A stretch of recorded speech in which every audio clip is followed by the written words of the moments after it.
Hey, it's Kim here and welcome back to my channel and part 2 of the games that I played at PAX videos, because I'm doing 2 videos. If you have not seen part 1, you can watch it first, you can watch it second. It's not really important. That's the way that videos work on the internet. These aren't actually really consecutive. As per usual, there are going to be links in the description for the devs and the games, as many as I can find, so check them out and yeah, enjoy these games.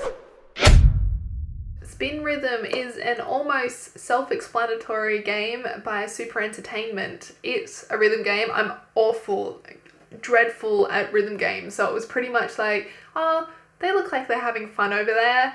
Let's give it a shot, even though I'm going to be dreadful. It's a rhythm game. I'm doing this because it's got a little, I'm sure I'm going to have a video on the screen anyway, but it's basically got a disc and you spin it back and forth to match the, what are they even called? The bumpy bits, the chords, I don't know. Technical terms. You can play it on an actual DJ setup. I don't know what that's called, with the little like and the buttons. You line the red with the red, the blue with the blue, you spin it when it says spin, you hit it when it says hit, and you do it in time with some really, really great music. I was absolutely awful, like I thought I was going to be, and I still had fun, and I think that's the point. I actually played it on the mobile while I was there, and the mobile version is available right now for a beta test, and I think it's going to be coming to PC in the future, I think next year.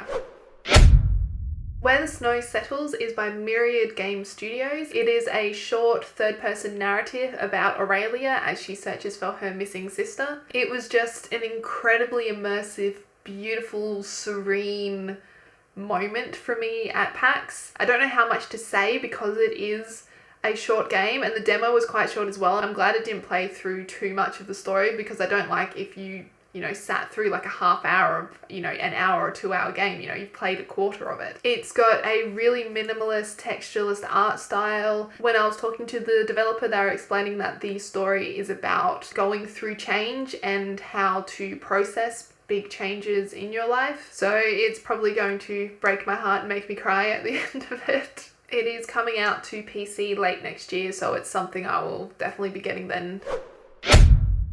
Pico Tanks is by Panda Arcade. It is a multiplayer mobile shooter where you play as small tanks, which is why they'd be called Pico Tanks, and you shoot the other people on the other team. It is a team game. I think it's 1v1 or 2v2, so I guess 1v1 isn't really a team, but 2v2 is. At PAX we played the Capture the Flag battle mode. There are going to be other game modes created as well. It's definitely not the type of game I normally play, so I did find it a little difficult because we were playing on iPads and it's like, you steer over here and you choose your shoots over here, or maybe it was the other way, you steer and shoot. Point is, not something I was used to, so I was like, ah! But did I win? No, I didn't win, which was really sad.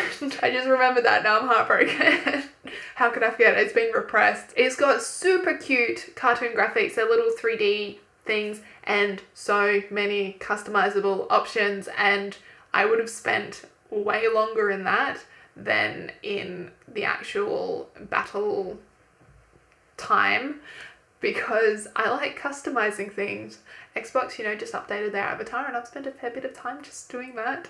So that's what I would do in this game, is like, do I want the leopard print or do I want the camouflage? So that was the big highlight for me. Obviously that stood out. It was a lot of fun. It's, I think, a very casual game in that, like, you jump in for a very short game time, so I think it would be suitable for the bus or that sort of thing. It will be coming to mobile early next year if you want to play some tank battles for yourself.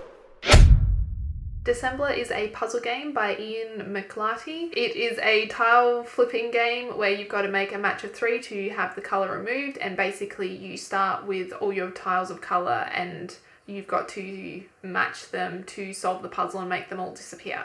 I really liked this as a mindfulness game. I've actually downloaded it onto my phone. Because of that, I'm always looking for games that help me focus and are quiet, which is most of my games on my phone, and Dissembler is definitely one that ticks all the boxes in that case. I have tried other puzzle games that haven't worked as well, but this one is perfect for me. It's very tactile, which when speaking to the developer is what he was going for. Like, even though it's on your screen, the way that you move the tiles and it has a little click sound which is satisfying. I don't know why. It's also the way the tiles sit on the screen have a shadow behind them as well that lifts it. I think it's these little details that add to the whole calm and tactile feeling of the game, and it's really successful in that aspect. It is a really easy to understand concept, but obviously as you go through the levels there is increased difficulty. They add things like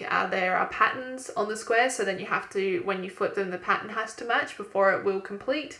And then where I'm currently up to, there are layers of colours, so you have to match the top colour to then show the colours underneath, and that adds layers to the levels as well. I think the main thing that I like as far as like mindfulness goes inside the game, I know that wasn't the developer's intention, but it's definitely helpful for me, is that it doesn't punish you for getting things wrong, or maybe just rather when you're unsuccessful in solving the puzzle, it doesn't be all like or whatever at you. You can backstep as many or as few times as you like. So say you're getting so far and you think you've got the puzzle pretty well sorted for the first bit, you can just try something, go back a step, try something, go back a step, and it doesn't force you to play the whole way through and then treat you like fail when you have to rewind. I think just because of that aspect, that's what keeps me playing it, as well as I'm just sitting and solving the puzzle, and I actually get a really good sense of satisfaction when I do solve a puzzle as well. It is out now on mobile and PC if you want to check it out for yourself. Congratulations, you made it to the end of part 2. Thank you so much for watching, and tell me in the comments if you have played any of these games, or if there were other games that you enjoyed at PAX. I would love to hear about it so I can check them out for myself. If you have enjoyed this video, hit the thumbs up. Maybe I can make some more. That's not even a thumbs up symbol, but there we go. And if you'd like to see some more, subscribe, and I will see you soon, probably Wednesday, for the usual gameplay. Bye!